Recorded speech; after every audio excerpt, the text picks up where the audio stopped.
আমরা সংখ্যায় 70% আর ওরা সংখ্যায় 30%। ইচ্ছে করলে যে কোনো সময় কেটে ভাগীরথী গঙ্গার জলে ভাসিয়ে দেব। যারা সনাতন ধর্ম জন্মগ্রহণ করেনি তাদের বড় দুর্ভাগ্য। কেন যে তারা সনাতন ধর্মে জন্মগ্রহণ করলো, কেন যে তারা ইসলাম ধর্মে জন্মগ্রহণ করেনি? এমন একটা দিন আসবে, সেই দিন এই বাংলাতে অর্ধেক মানুষ উর্দিতে কথা বলবে, উর্দু ভাষায় কথা বলবে।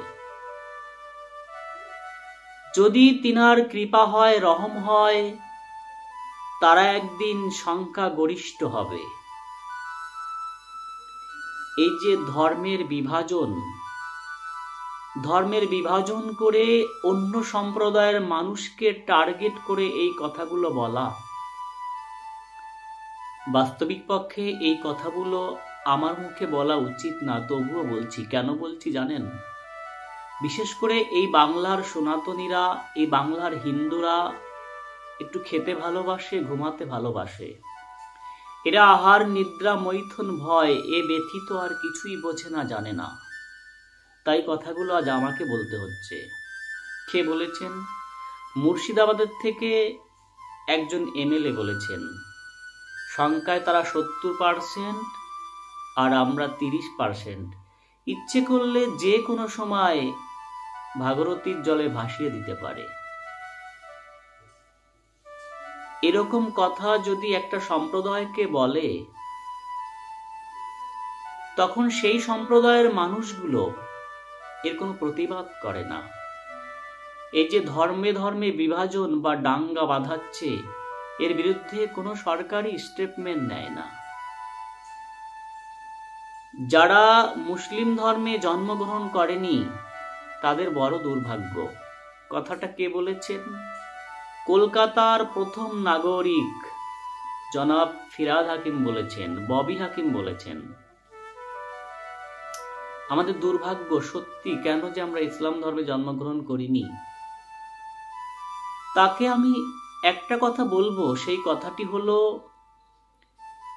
আপনি যাকে আরাধ্য হিসাবে যার নামাজ পড়েন বা যার ধর্ম করেন, তার কি এত বড় ক্ষমতা নেই যে এই সনাতন ধর্মের মানুষকে তার ধর্মে জন্মগ্রহণ করাতে? নেই, আমি বলছি নেই। কেন বলছি জানেন? পৃথিবীতে ধর্ম তো একটাই, সত্য সনাতন। যার স্রষ্টা, যার প্রতিষ্ঠাতা, যার পালনকর্তা, যার রক্ষাকর্তা স্বয়ং ভগবান শ্রীকৃষ্ণ। একমাত্র তিনি এই অনন্ত জগতের, অনন্ত বিশ্বের মালিক। তিনি একমাত্র ভগবান। তিনি তো পারেনি আমাকে মুসলিম ধর্মে জন্মগ্রহণ করাতে। হ্যাঁ, তিনি পেরেছে আমাকে এই সত্য সনাতন ধর্মে জন্মগ্রহণ করাতে। তবে আপনার যিনি আছেন সৃষ্টিকর্তা, তিনি তো পারল না আমাকে আপনার ধর্মে নিতে। তাই বলছি, সত্য সনাতন ধর্মকে কখনোই অবজ্ঞা করবেন না, নিন্দা করবেন না। এই ধর্ম আদি, অনন্ত, এর কোনো অনন্ত আজও কেউ খুঁজে পায়নি। এই ধর্মের বিষয়ে আপনারা কেন এত মাথা ঘামান? আমরা তো কখনোই আপনার ধর্মের 4টে বাজে মন্তব্য করি না, 4টে বাজে কথা বলি না। আর আপনারা সদায় সর্বক্ষণ আপনাদের ওয়াজ মাহফিলে, আপনাদের মিটিং মিছিলে সদায় সর্বক্ষণ এই হিন্দু বিদ্বেষ, এই সনাতন ধর্মের বিদ্বেষ করেন। কেন করেন? আপনাদের ধর্মে যা আছে সেগুলো প্রচার করুন।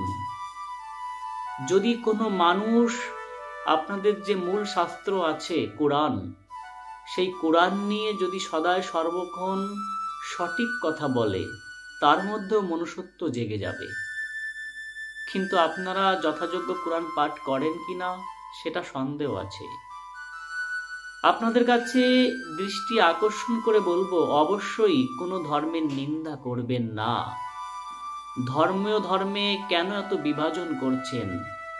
হিন্দু, মুসলমান, বৌদ্ধ, খ্রিস্টান, কাউকে না কাউকে কখনোই দাঙ্গা বাঁধানোর চেষ্টা করবেন না। যে যার ধর্ম পালন করছে, করুক না। আপনি বলতে পারেন আপনার ধর্ম শ্রেষ্ঠ আপনার কাছে, আমি বলতে পারি আমার ধর্ম শ্রেষ্ঠ আমার কাছে, কিন্তু বাস্তবিক পক্ষে দেখুন না, বিবেচনা করে আজ থেকে 1500 বছর আগে হযরত মুহাম্মদ সাল্লাল্লাহু আলাইহি সাল্লাম যখন মক্কা থেকে মদিনায় যায়, তখন আপনাদের ধর্ম গণনা শুরু হয়। আর এই সনাতন ধর্মের অস্তিত্ব ইতিহাস আমরা 5000 বছর আগেও জানি। এই ধর্মকে অবজ্ঞা করবেন না। রাজনীতি করুন আর যাই করুন, যে যে পেশায় নিয়োজিত আছেন সেই সব পেশায় থাকুন, কিন্তু কোনো ধর্মের নিন্দা করার কর্তব্য বা অধিকার আপনাদের নেই।